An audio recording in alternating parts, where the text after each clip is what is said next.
Good evening, everybody. My name is Ware Harmon, and I'm the Executive Director of Town Hall Seattle. On behalf of our staff and our friends at Third Place Books, it's a pleasure to welcome you to this evening's presentation of Amy Zegart with Ross Reynolds. As we get underway, I want to acknowledge that our institution stands on the unceded traditional territory of the Coast Salish people, and particularly the Duwamish. We thank them for our continuing use of the natural resources of their homeland. And we thank you all for joining us tonight. This presentation will run around 60 minutes, including Q&A. To submit your questions at that time, please enter meet.ps/Zegart, that's Z-E-G-A-R-T, or you can scan the QR code that should be appearing right now on your screen using your smartphone. We'll drop the link in the chat as well, and you can submit your question. I said at the end, but you can really submit your question whenever it occurs to you, and they'll populate in the chat, and then we'll be able to take them later. We'll try to get to as many as possible. And also remember that if you want to view the program with closed captions, you can click the CC button in the bottom right corner of the video player. Town Hall, as you know, adds new podcasts and events every day. Upcoming programs include Laura Coates discussing her fight for fairness and justice in the Obama-era Justice Department, Jacob Machangama looking at the history of free speech from Socrates to social media. You can visit our website to join our email list and get the latest updates. As I mentioned, programs are added all the time. Town Hall's work is made possible through your support and the support of our many sponsors.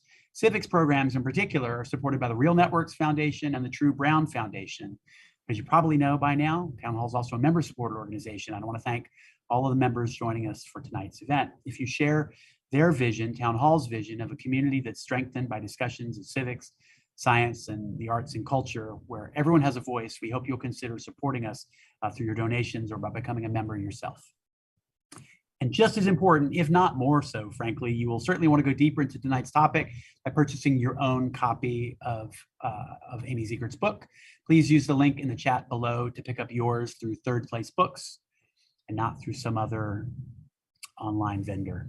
Support your local bookshop if you can, if and when you can. Tonight's a great opportunity. And with that, Amy B. Zegart is a senior fellow at the Hoover Institution and the Freeman Spogli Institute for International Studies at Stanford, as well as a contributing writer to The Atlantic.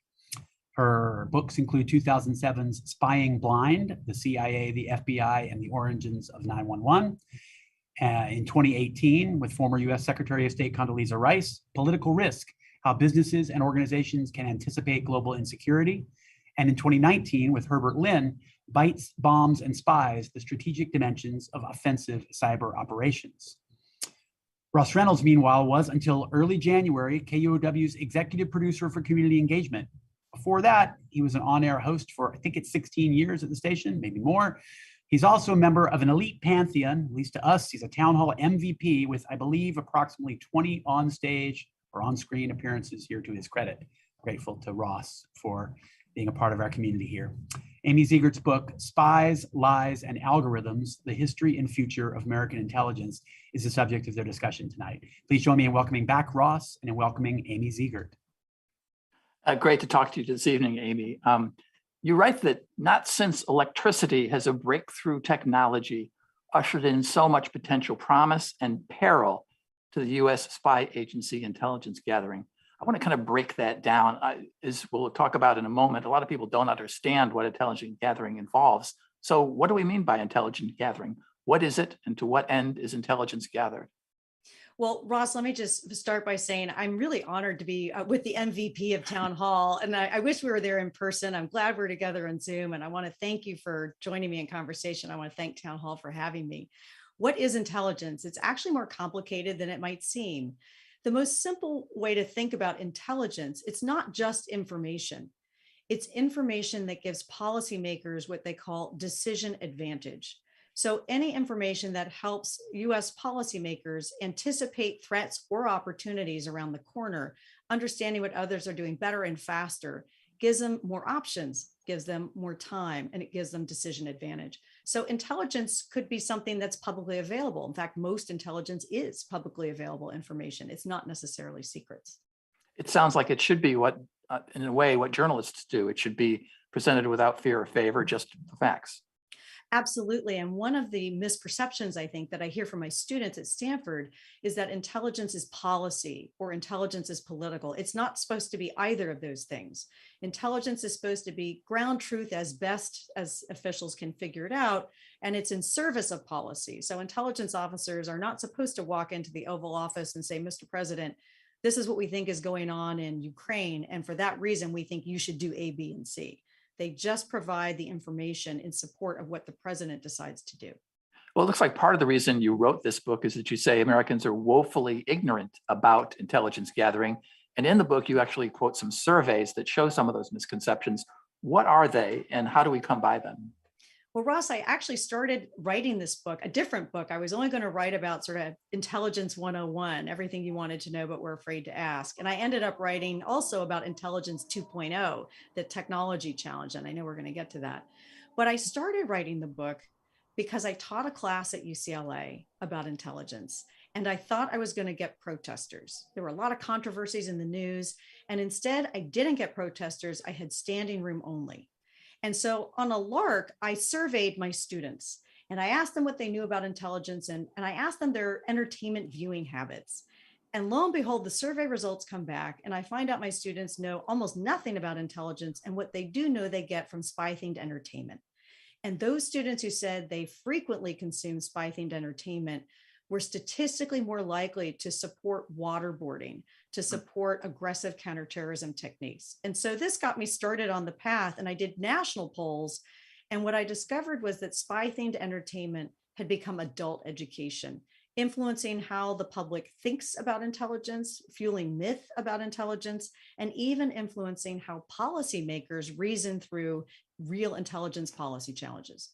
You know, probably a lot of us don't understand how our refrigerator works. Why does it matter if Americans are ignorant about intelligence gathering? I think it matters. It's a great question, Ross. I think it matters for two reasons. One is basic civics. We're talking about secret agencies with a lot of power, and they need to be accountable in a democracy. Members of Congress won't care enough about intelligence if voters don't care enough about intelligence. So it's part of democratic accountability. We need to have an educated public. But the second reason is we need intelligence now too. So voters need intelligence about foreign election interference. Tech leaders need intelligence about cyber threats coming through and to their networks. So intelligence isn't just for policymakers anymore. It's for everyday Americans, and we need to understand how that works. Well, I'm sure a lot of popular entertainment undermines and really understanding intelligence gathering, but also intelligence gathering is done in secret and kept secret. It seems kind of natural that Americans wouldn't understand it.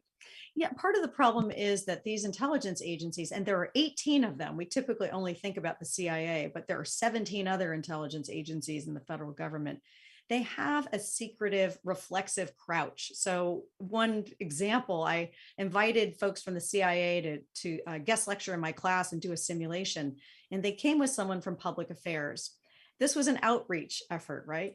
And the public affairs person wouldn't tell me his last name and wouldn't give me his business card. It was ridiculous, right? And by the way, I found out his last name before he left campus, so it wasn't that hard to find anyway.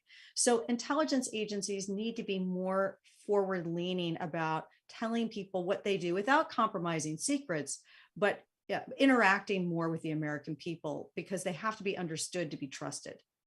Is the promise and peril of breakthrough technology a threat to intelligence gathering of all nations? Or is US intelligence gathering particularly imperiled by these advances? I think it's a threat to all nations, but especially the United States. Why do I say that? Because intelligence is really a superpower contest, right? Countries like the United States have played an outsized role in the past in gathering and analyzing information. But now, thanks to all sorts of emerging technologies, you alluded to artificial intelligence, we have internet connectivity, we have the proliferation of commercial satellites, right? We can get Google Earth. We don't even have to pay for it, right? With resolution that can be quite astounding. Thanks to these developments, anybody with a cell phone or an internet connection can now collect intelligence, analyze intelligence, and track even secret nuclear activities around the world. And I have in the book a whole chapter on citizen detectives in nuclear security and the amazing things they're able to uncover. Well, that horse has escaped. I mean, it's not as though we're going to put that genie back in the bottle. Isn't that just something that intelligence agencies are going to have to live with? They will, but they're going to have to adapt in a radical way. And what I talk about is that if you think about how are these technologies challenging intelligence, and I think about them, I call them the 5 mores, right? New technology is creating more threats for intelligence agencies. Think about all the cyber threats we face. They're creating more speed for intelligence agencies. Policymakers need intelligence at the speed of networks now, not the speed of bureaucracy. New technologies are creating more data, right? We're drowning in data. So that's a huge challenge for intelligence. The 4th more is more customers. I just mentioned how all of us need intelligence in our everyday lives more than we used to. And the 5th, and perhaps the most tricky more competitors. Right. So how do we know about China's nuclear missile silos? Hundreds of newly discovered Chinese nuclear missile silos, not US intelligence agencies, publicly reported by researchers without security clearances using commercial satellite imagery. You also write about 3 basic challenges to intelligence gathering in the digital age, and I want to talk about them one at a time. You write that technological breakthroughs are generating new adversaries. What does that mean?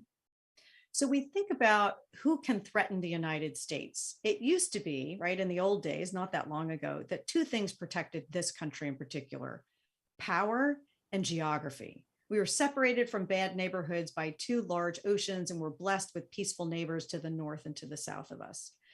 But in cyberspace, there are no good neighborhoods separated from bad neighborhoods. And the most powerful countries in cyberspace, like us, are also the most vulnerable because we're digitally connected. So what new adversaries? Anybody who is good at hacking, and that can be nation states and that can be non-state actors. They can all threaten our information and degrade our critical infrastructure through cyberspace from the comfort of their own laptops. The second threat you see is the democratization of data, leveling the intelligence field.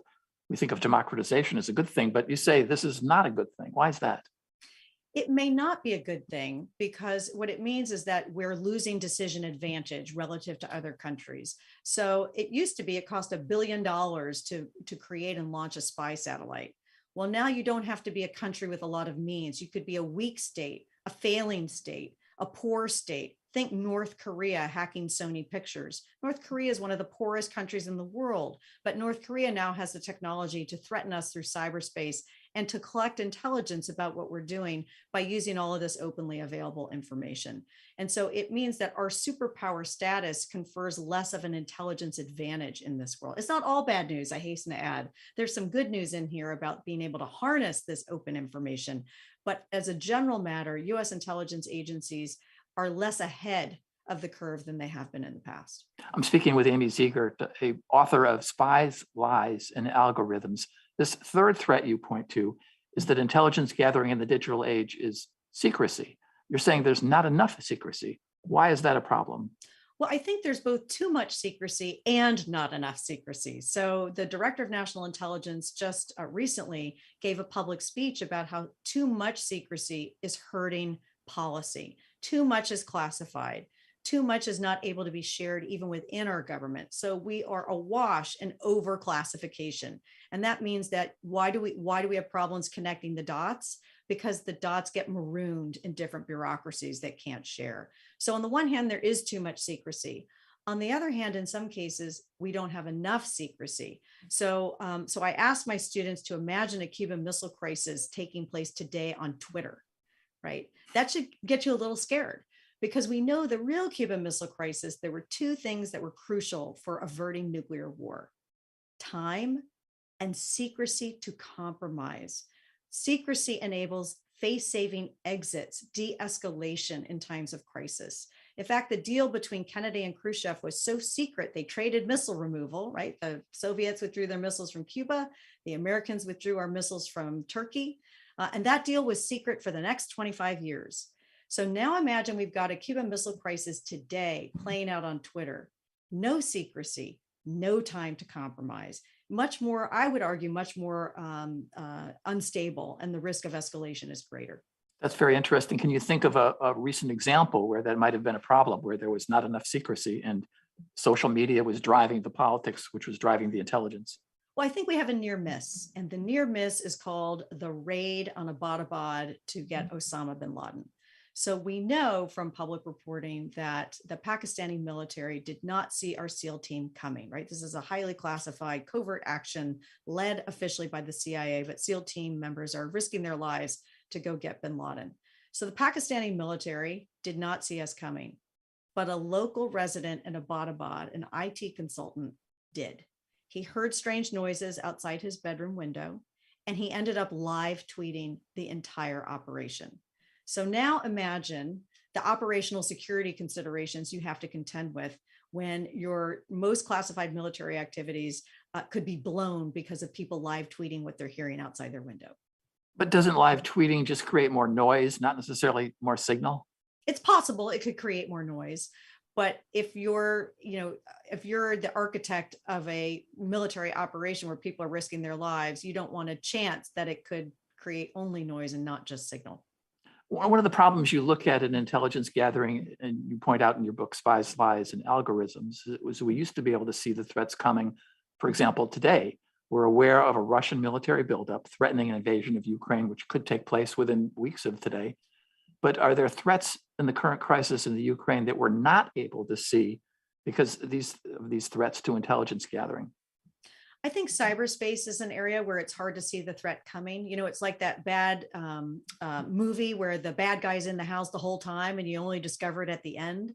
So most cyber attacks, including SolarWinds, which was attributed to the Russians in December, remember that hack, which really compromised thousands of businesses and government agencies, including some of our national security agencies.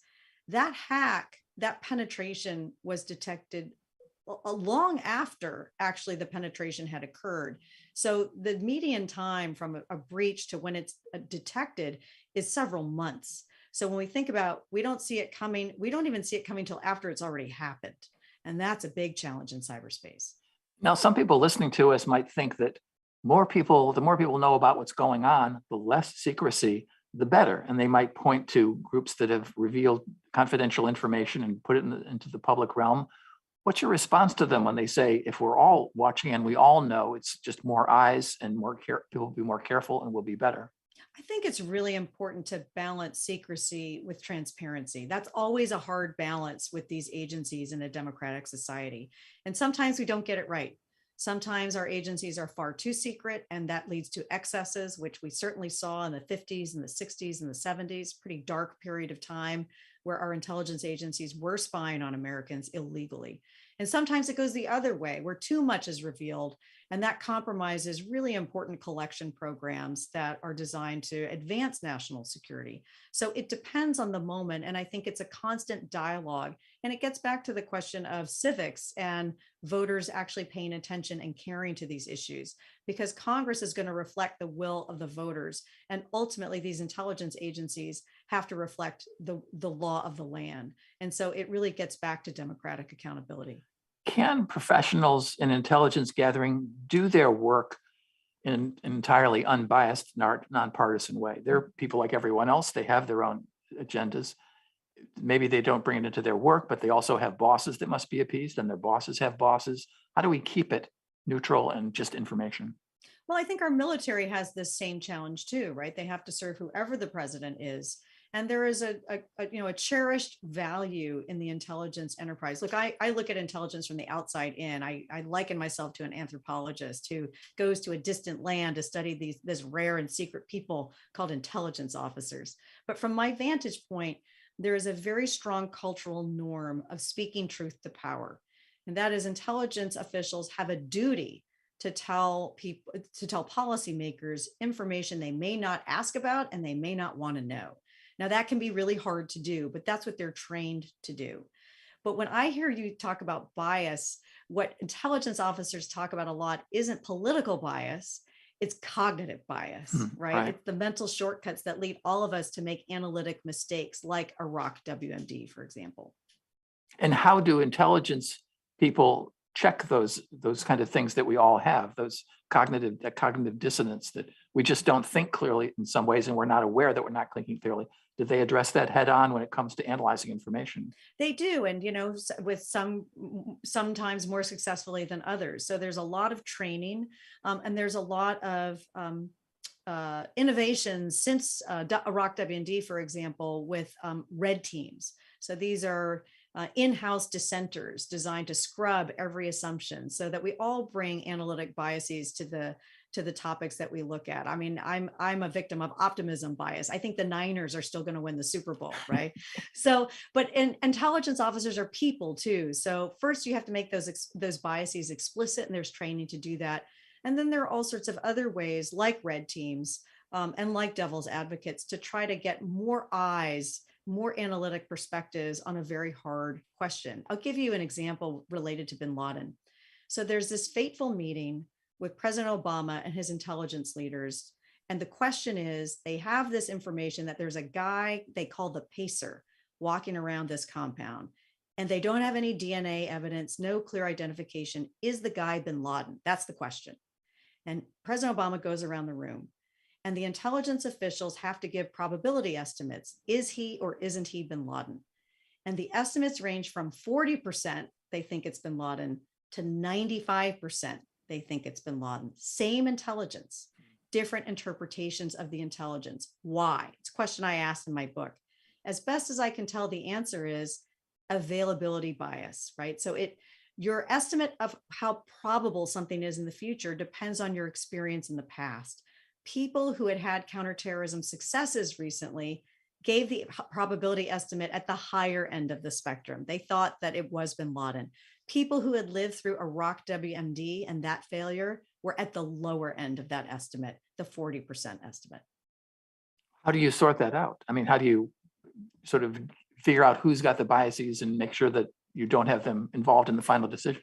Well, I think in this case, the fact that there was such a wide range is good news, because it means people are bringing different judgments to the same information. I'd be more worried if they all said 95%, because then you think there isn't enough scrubbing of the information, not enough different views. And at the end of the day, the president had to make the call. I will add that Mike Leiter, who was the head of the National Counterterrorism Center at the time, was one of the people who said 40%. And apparently Obama turned to him and he said, "That's all?" And Leiter said, "Well, it's 38% better than we've ever had before." Relatively good. Relatively good. Amy Zegart is with us, the author of Spies, Lies, and Algorithms. One of the things I thought about as I was reading your book, that the U.S. long dependence, at least since the Obama administration, on drone strikes being conducted in the United States, but supposedly precisely targeting terrorist actors by using intelligence and surveillance. Well, now internal investigations within the government show that at least some of those strikes killed innocent civilians. A person carrying a package interpreted as a bomb turned out to be a person carrying a baby, and those people and other innocent bystanders were killed. What's going wrong with intelligence when something like this can happen? I think there are several things that are worth looking at to explain these mistakes, right? These terrible outcomes.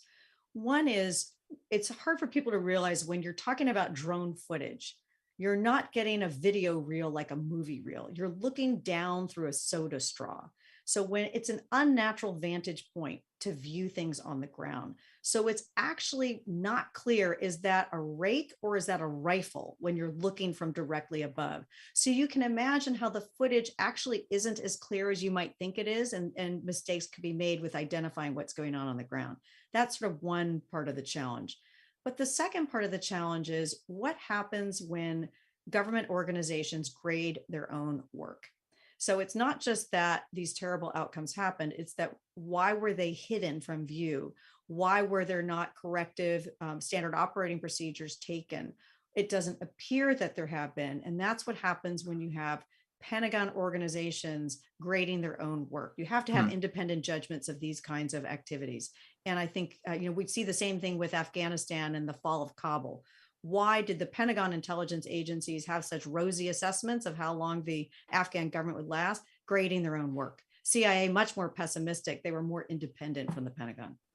Well, if you know you're just looking down a straw when you're doing these drone strikes, why would you go ahead and find a person carrying what looks like a package actionable? I think, Ross, it really depends on the context. It's, I've gone to Creech Air Force Base. I've talked to folks who are involved in drone operations. And one of the things that I think is important to understand is we don't know the context. We don't know that there wasn't an imminent attack on Allied or American forces or an imminent attack on other civilians, and they felt the pressure to act.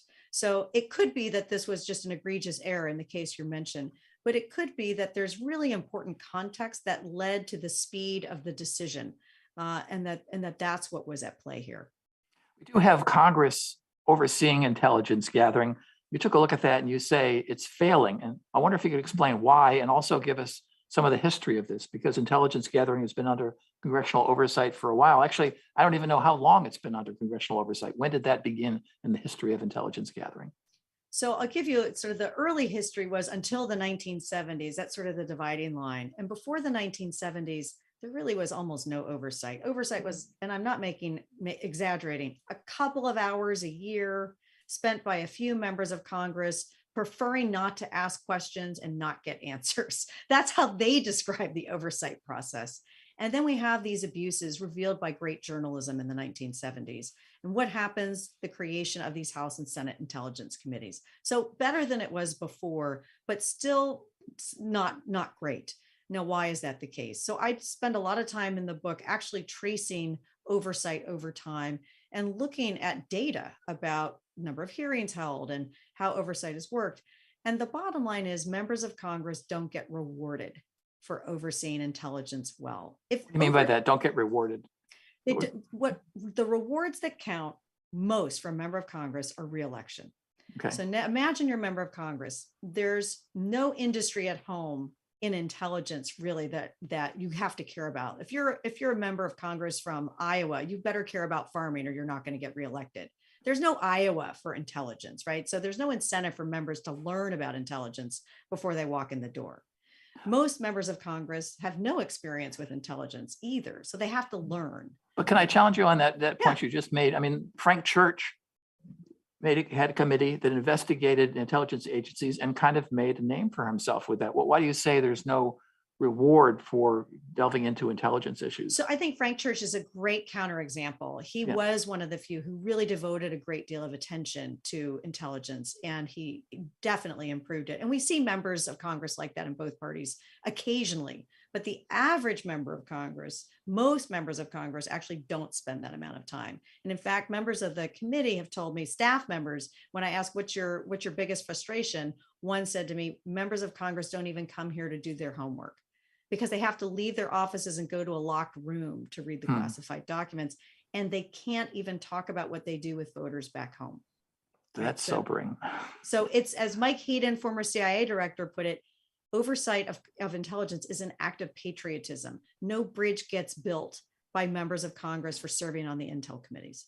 And goodness knows most bridges at this point are burned with the partisan divide we've seen. Has the era of the big lie and complete and utter partisan divide between Democrats and Republicans affected oversight of the intelligence community, or will it, do you think? I think it has. On the House side, we see real partisanship on the House. But when we look at the Senate, I do think there's some good news there. If you look at the Senate Intelligence Committee, which is Mark Warner is the Democrat, the ranking Democrat, Marco Rubio, the ranking Republican. It's been remarkably bipartisan, even in these difficult times. And that committee issued a very comprehensive and damning report about Russia's election interference, and it pulled no punches. And it issued these reports, including being critical of the Trump administration, on a bipartisan basis. So much harder to be bipartisan today, but bipartisanship is not dead in the Senate Intelligence Committee. You're right that you've advised intelligence officials and policymakers, but never worked inside an intelligence agency. How has being a career academic, kind of an outsider, been both a drawback and an advantage to having insight into this?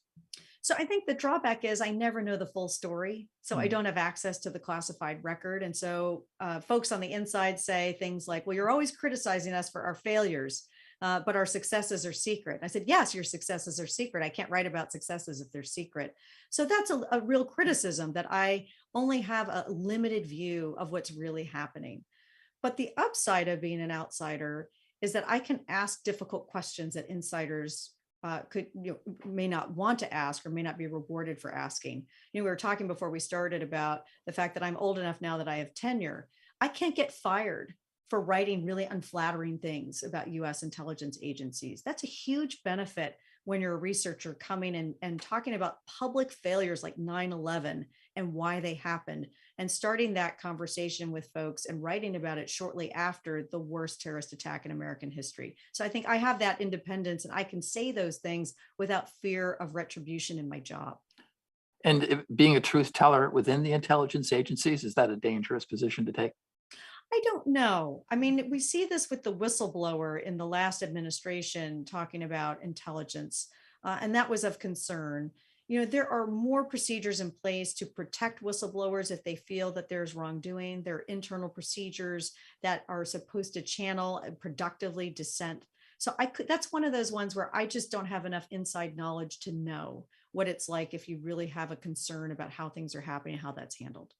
Kind of a bellwether for how things are changing and why intelligence agencies have to deal with the public differently is earlier in your book, you write about how the CIA got on Twitter. What was that first tweet and what did it mean that the CIA has a Twitter account? Oh, it's just, I mean, the CIA does have a sense of humor. So the first tweet came in 2014 and it literally, I thought it was a joke. The tweet is, we can neither confirm nor deny that this is our first tweet. And so it was this very funny tongue-in-cheek moment for the agency, but I write that it was really an important moment too, because the world is changing when secret agencies are joining social media. And in fact, the CIA director at the time, John Brennan, issued a press release about how this was part of a new effort to engage with the public in a more serious way. So this is an evolving effort on the part of a number of intelligence agencies to be more public facing. But is it the intelligence agencies part of their role to inform the public? I thought kind of their basic job was to inform the government and defense officials about what was going on. Why do they now have to also inform the public? They have to inform the public now too, because the public is the first line of defense, especially in cyberspace. So there's an example of this sort of public warning that happened just today on Twitter. So I was scrolling through my Twitter and I found what is essentially a public service announcement by the National Security Agency. So it's one of our intelligence agencies, and people joke it used to be so secret. NSA stood for no such agency. So it's NSA is one of them. And it was done in partnership with our intelligence counterparts in Australia and the United Kingdom. And it was about warning about ransomware. And it was sort of a cyber notification about be on the lookout for, here are trends and patterns. That is a public warning, a public service announcement. That's the kind of public facing intelligence activity that we're seeing more of today. We have to in cyberspace. One significant technological advance that you point out is quantum computing, that you write could eventually unlock the encryption protecting nearly all of the world's data. That sounds scary. Yes, I say I catastrophize for a living. I look at scary things for a living. So I hasten to add, I'm not a technologist. If you ask me how quantum computing works, I would not give you a satisfying engineering answer. So to those engineers listening in Seattle, I'm sure there are a lot of them. I will not satisfy your technological curiosity. And if you'd like to write a comment, we'd love to hear your thoughts on it. Exactly. Go right ahead. But my understanding of quantum is essentially we think about encryption, right? So encryption really protects our data. And the question is, how can you break encryption? And it's very hard, if not impossible, to do that by brute force today. But with quantum computing, quantum could render encryption, including the most sophisticated encryption we have today, ineffective, which essentially means that all of our data is open for anybody to do anything with. So all of the cybersecurity procedures that we've really taken to heart over the past decade or so, including encryption, really become much weaker in the cyber landscape if we have these quantum computing breakthroughs. The subtitle of your book, Lies, Spies, and Algorithms, is The History and Future of American Intelligence. Is the current state of US intelligence gathering informed by the past? In other words, have the intelligence agencies learned from both their past successes and their mistakes? I think some have more than others. So in my experience, I've done a lot more work with the CIA than I have a lot of other agencies in the intelligence community. I can tell you, I think the CIA is very reflective about their past failures. They agonize over their past failures. They do lessons learned from their past failures, and they talk about them. It is an organization of analysts, and they analyze themselves. My experience with the Federal Bureau of Investigation has been very different. The cardinal virtue or value in the Bureau is don't embarrass the Bureau. And so in my research about 9/11 in particular, I found the Bureau being very resistant to analyzing its failures, very resistant to talking about what went wrong, and very resistant to learning from those mistakes. Now, I think over time it's gotten better. The FBI has become more reflective, but it's not the same as the agency. And it was an eye-opening experience for me to do research on both of those agencies about the same failure at the same time. And the reaction by one, the CIA, much more reflective about its failures and what to do differently than the Bureau. Do you think that difference in approach carries through to today? I think it does. And I'll give you my indicator for what needs to change in the Bureau. So one of the key problems with the FBI was that it didn't treat analysts as first-class citizens. In fact, there was a Department of Justice review shortly after 9/11 that rated, this is the Department of Justice, right? That's the parent organization of the FBI, rated 2/3 of analysts in the Bureau unqualified to do their jobs. So analysts were sort of glorified assistants. And so the question for the Bureau is, you can't be a domestic intelligence organization if you don't take analysis seriously. So how much is analysis taken seriously today? Well, no analyst, according to Bureau regulations, can ever run an FBI field office. Only the people with the badges and the guns can run an FBI field office. That means that analysts are still second-class citizens in the FBI. Now compare that to the CIA, where the director of CIA has been an analyst in the past. So you can put analysts in charge of operators in the agency. I think that difference tells you a lot about how much more needs to change in the FBI to be an analytic organization that pieces together information across cases rather than a law enforcement agency that focuses on catching the perp after a crime has been committed. These intelligence agencies are huge bureaucracies, and so many of them out there, some with well-known acronyms like CIA and FBI, others not so much. I don't think the average person has any idea what NGA or IARPA or INR refer to. And in your analysis of how these intelligence agencies work, how well do the bureaucracies work together? You alluded to it a little bit earlier, but they have to be able to communicate. They have to have the same language. They have to have respect for one another in order to build up intelligence. How well do they do that? I think it's better than it's been in the past, but it's still a work in progress. So the dirtiest four-letter word in Washington is turf, right? That's true in Congress. It's true in intelligence agencies. And so there's also that secrecy component. So that need to know is very deeply rooted in intelligence agencies. So each one wants to compartmentalize its intelligence because it protects information. It doesn't want to reveal too much information because that could lead to trouble. But what that means is it's hard for them to share. It's better, much better now than it was before 9/11. But now we're talking about 18 different agencies, and coordinating them all is still a very big challenge. Is the bureaucracy organized in the correct way, do you think, in order to get them to work together as well as they can work together? If I could go back in time, if I were queen of the world for a day, I would have done a few things differently. And it would be no surprise to people who study intelligence. The Director of National Intelligence, a position created after 9/11 to coordinate all of these agencies, was hobbled, watered down in the legislation. Two things you need to really ride herd over bureaucracy. You need power over the budget, and you need power over people. The Director of National Intelligence has very weak legal authorities to have power over the budgets and power over people. The vast majority of money and people in our intelligence community resides within the Pentagon and answers mostly to the Secretary of Defense. So that if I were to go back in time, I would have empowered the Director of National Intelligence more. But I think looking forward, we've talked, Ross, about technology. And I know it may sound strange that I'm advocating this, but I think we're missing a new intelligence agency. I think we need another one. And that intelligence agency is an open source agency that's designed for gathering openly available information. Because the reality is, secret agencies will always favor secrets. And if we think that we're living in a world where insight comes from open source information, we'll never harness insights fast enough and fully enough without an agency that has a stake at the table and champions that are advocating for resources and attention to what it does. That's really an interesting insight. So this agency would look at publicly available information and figure out how it fits into the whole.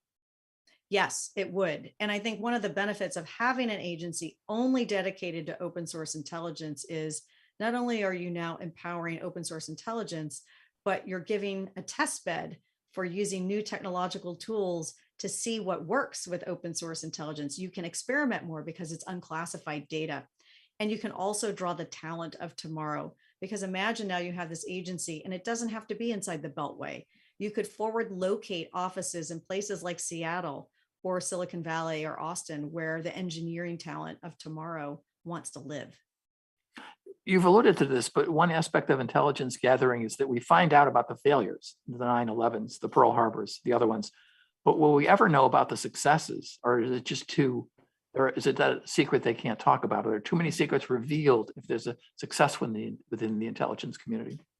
I think we're learning more about successes. So one intelligence success I write about in the book, which we just often overlook, is the success in having Muammar Gaddafi give up his nuclear weapons program. That was very much an intelligence success. Our intelligence agencies identified the smuggling network through AQ Khan, the Pakistani nuclear scientist. They were crucially involved in negotiating with Gaddafi to give up his nuclear weapons program. And then, of course, we had the Libyan civil war, and Gaddafi ends up getting killed. So it looks like a bad ending. But imagine if Gaddafi had had the bomb. So that's an intelligence success. But it coincided roughly with the Iraq WMD failure, and failures stick in our imagination, our mind, obviously, especially with so many lives lost, and the strategic consequences of that war. We think about the failure and we don't think about the success. But there are successes in the public domain. The Bin Laden operation is another. But we tend, I think, as a public, we tend to gravitate to the failures because they're so searing in our memory. If you've got questions for Amy Zegart, just jump into the chat and put it forward. We got this question. In your research, did you find that former officials almost felt relieved after your interview, almost like a confession? Some did. I will share with you that former FBI Director Bob Mueller, I invited to come and guest lecture at Stanford. He was a visiting distinguished lecturer, and he likened teaching a class with me to going through a congressional oversight hearing. And it was not a compliment. I don't think he enjoyed it very much. So I don't think it may have been as enjoyable for him as it was for me. But some other intelligence officials, I asked them, and I'm really proud in this book that I have their voices in it. I interviewed a number of officials for this book, and I asked them questions like, when did you tell your kids what you did for a living, and how did they react? I asked them about their ethical challenges, and I asked them about their best and worst moments. And after some of those interviews, it was a relief. And some of them were really emotional about living through their best and worst days in a career where they've had to work almost entirely in silence and in secret. So I did get some of those reactions, but not with Director Mueller. It sounds like a tough job, and you ask personal questions of them. Did you get a sense of the kind of pressures that people who work in intelligence are under? And can you stay in that job for a long time without burning out? Yeah, I mean, there are two that really stand out for me. One interview is with a man named Bill Phillips, who spent more than 2 decades as a case officer in the director of operations. So he was someone recruiting spies on the ground, and he had to go to dangerous places. And he related to me a time where he was serving overseas, and he had a credible death threat against his family. Now, he had 2 young kids. So he had to teach his kids, who were little, how to be smart on the street, how to notice, was that guy in the corner there yesterday? What was he wearing yesterday? What's he wearing today? What's abnormal? What's a normal pattern of behavior? He had to tell his kids this while they're living abroad. So, that's one, anecdote that really struck me. Another, in terms of really conveying the challenges of working, the emotional toll of working in this world, was Sue Gordon, who was a veteran CIA officer, rose to be the principal deputy director of national intelligence, so the number 2 person behind the DNI. And she told me her best and worst day on the job were the same day. And what she meant by that was she felt it was her responsibility to meet the bodies of fallen intelligence officers killed in the line of duty when they came to Dover Air Force Base. And so she would go in the middle of the night with the families of the slain intelligence officers. And she said that in many cases, she had sent those officers on the assignments that killed them.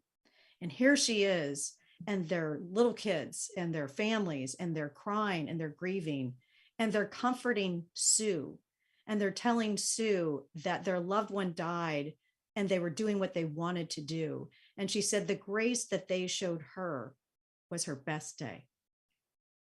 The stuff of Spies makes for a lot of fiction, and there's TV shows and movies galore about it. And you write about the misconceptions that are instilled in it. Have any of the fictionalizations that you've seen about the intelligence community that you study rang true or truer? Some are truer than others. I would say my vote for my favorite spy related movie, the ending is not at all true. It was much more boring in real life than the movie, but Argo is one of my favorites. It's Argo depicts the rescue effort of 6 US hostages in the Iranian Revolution that were hiding with the Canadians. True story, right? Great story. And they were the whole thing was they were making a movie. Yes, that was their cover, which was their cover. Was stranger than fiction, right? So it's a movie about a movie. Are there other kind of stranger than fiction things that you uncovered in research for this book?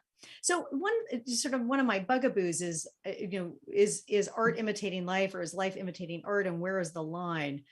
Is Zero Dark 30. So the movie about the hunt for bin Laden, which has the opposite, right? It claims that it's a reported film. It claims that it's close to a documentary. It claims that it's a first draft of history, and it's not. So, the opening frame of that movie in the black screen says, based on firsthand accounts of actual events, but it's a work of fiction. And when that movie came out, there was this surreal moment where the director, Catherine Bigelow, goes on the comedy show, The Colbert Report. And here it is, it's a filmmaker masquerading as a documentarian, talking to a comedian masquerading as a journalist, that her fictional film masquerading as a documentary is a first draft of history. This movie was so problematic that the CIA acting director at the time had to write a memo to his own workforce debunking the movie and claiming that it was a fictional portrayal and was not realistic. So when the head of the agency has to tell his own workforce that this movie is not, in fact, a first draft of history, entertainment isn't just entertainment. What kind of feedback are you getting from the people in the intelligence community who you spoke to, and maybe those who you did not speak to? Well, so far the feedback I've been getting is really positive. I mean, I think part of it is they're used to me criticizing what they do. So I've been a pretty tough critic of the intelligence community. I wrote a whole book about all of their failures before 9/11 and why they failed to adapt to the rise of terrorism in the decade before that terrorist attack. So I think maybe they're glad I'm not harping on the failures only in this book, but I've been really gratified by the response I've gotten from folks with whom I disagree, not just people with whom I agree. We got this from someone who said, what's the central idea you want people to take away from your book? Do you feel you offer something that hasn't been offered before? Oh, such a good question. I think the central idea of the book is that this is a moment of reckoning for our intelligence agencies, and that technology is changing so much in our lives, and it's transforming the geopolitical landscape as well. And if our intelligence agencies don't radically adapt to this new technological moment, they will fail. Do they have the infrastructure to develop the technology? And what's their relationship with the big technology firms that are on the leading edge and have the money to hire all of the sharp programmers that can do AI? Does the government even have the ability to compete on that? Ross, you put your finger on a crucial problem, not just for intelligence, but for the Defense Department as well. And it used to be in the Cold War that technology went the other way, that innovative technologies were invented in the government and then became commercialized. Think about GPS, right? Think about the internet. The internet, yeah. Those started in the government and then became commercialized. Tang. Yes, Velcro, right? But now we have the opposite, which is that innovations are starting in the private sector and the government is lagging behind. And they have to figure out ways to bring those new technologies in. Much tougher problem for our intelligence agencies today. So they're working on it, but I think they're nowhere near where they need to be. And folks inside the intelligence community would be among those who would acknowledge this. Well, and there are outspoken people working in those tech companies that really are against cooperating with the government on intelligence because of the misfirings of the past. I mean, how's the intelligence community convince those companies to give them the tools that they need? So I think it's important to understand and that, these tech companies have some interests that are aligned with the national interest, but they have interests that are also not aligned with the national interest. They have global markets, they have global shareholders, they have global employees. And so this is an increasing point of friction, right? Where does responsibility to the country begin? And where does responsibility to your shareholders begin? So there was a real low point after Edward Snowden in 2013, 2014, where there was a huge trust deficit with big tech companies and our government. That's gotten better. And I think one of the reasons it's gotten better is it's awfully hard not to notice the geopolitical competition with China, right? Right now, we're in the burner phone Olympics. Our athletes can't even bring their own phones to Beijing because of the threat of cyber surveillance and cyber theft and sort of penetration of their data. And so I think the China threat, you've got to be living under a rock if you don't see the emerging geopolitical competition with China. And it affects our economic standing, not just our military and political standing. So if we care about our economic standing in the world and our economic security, not just our national security, we have to really pay much more attention, particularly to the China threat. And so I think there's greater collaboration today than there was maybe, several years ago after Snowden. We're coming to the end of our hour. So if you've got a question or a comment, jump onto the chat and let us know what you'd like to say. I want to return to the beginning of your book where you wrote, not since electricity has a breakthrough technology ushered in so much potential promise and peril. We've been focusing on the peril. So for the last few minutes, what is the promise when it comes to intelligence gathering?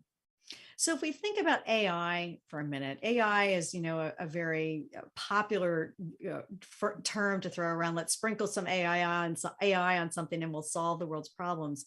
But I'll give you a concrete example of the promise of AI. So a few years ago, one of those three-letter agencies, the National Geospatial Intelligence Agency, did a partnership with a university. And they said, we want you to create a machine learning algorithm to count surface-to-air missile sites across a wide swath of territory in China. And we're going to compete against a human team. And so the university had this machine learning algorithm, and it had the same level of accuracy as the humans. 90% of the surface-to-air missile sites were identified correctly. But the algorithm did it 80 times faster than the human team. What does this mean? It means that things like pattern recognition that take an enormous amount of human time, think about all that data we're talking about in the world, machines can do that better than humans. And if machines can do that faster than humans, what can humans do better than machines? Well, humans need to bring creativity and hypothesis testing to better understand what are Xi Jinping's intentions in China? What might those surface-to-air missile sites be used for? Under what circumstances? Humans can do that better than machines. And so this machine age with AI, when married with human oversight and human capabilities, can really lead to better insight and prevent conflicts from happening. Give me an example of that. I mean, let's look at the Ukraine crisis at the moment. Tell me how AI, artificial intelligence, might inform the opinion of decision makers and intelligence agents when it comes to the crucial question of, is he bluffing? Is he going to invade Ukraine? I think you could imagine, I'm just speculating Sure. here. I don't have access to the data, but Yeah. You could imagine that we're getting a lot of imagery, right? So a lot of real-time imagery from satellites about troop movements, about capabilities, actual things happening on the ground. what are the telltale patterns of behavior that we've seen in Russian exercises in the past? How might that compare to Russia's invasions of Georgia, previous incursions in Ukraine, even historical invasions of Czechoslovakia in 1968 or Hungary in 1956? The wonderful thing about bureaucracies is that they tend to do the same things in the same ways, even when they shouldn't. And that's one of the ways we discovered what was going on in the Cuban Missile Crisis. AI could actually process all of that data. Imagine the thousands of commercial satellite imageries and the library of imagery that we have from the Cold War at a much faster rate than a human analyst could, to be able to give you an early indicator of, now it looks like this is a move toward invasion, right? This is with separating the signal from the noise. We got this question: how is this writing process as a woman? Did you ever feel questioned or belittled throughout this research? Oh, that's an interesting question. I did not feel questioned or belittled being a woman in this research, but I will say, just as a woman in national security, which there aren't that many of us, and one of my goals is to make the bathroom lines longer for the ladies' room and everything I do, that I have encountered frequently where I'm giving a talk and it's assumed that I am the person in charge of the overhead projector or the PowerPoint presentation, and I'm not, in fact, the speaker. That happens a lot. And I think that's sort of a lesson learned for how we have our own biases and assumptions going in, that the person who may be your keynote speaker may look like the staff person, and it may not be that person. So what's the gender diversity, and for that matter, the racial diversity within the intelligence community? Does anyone tally that, and what does it tell us? There have been some public reports about both those issues. I think, the intelligence, at least in the CIA, there was a study about gender diversity and a study about racial diversity.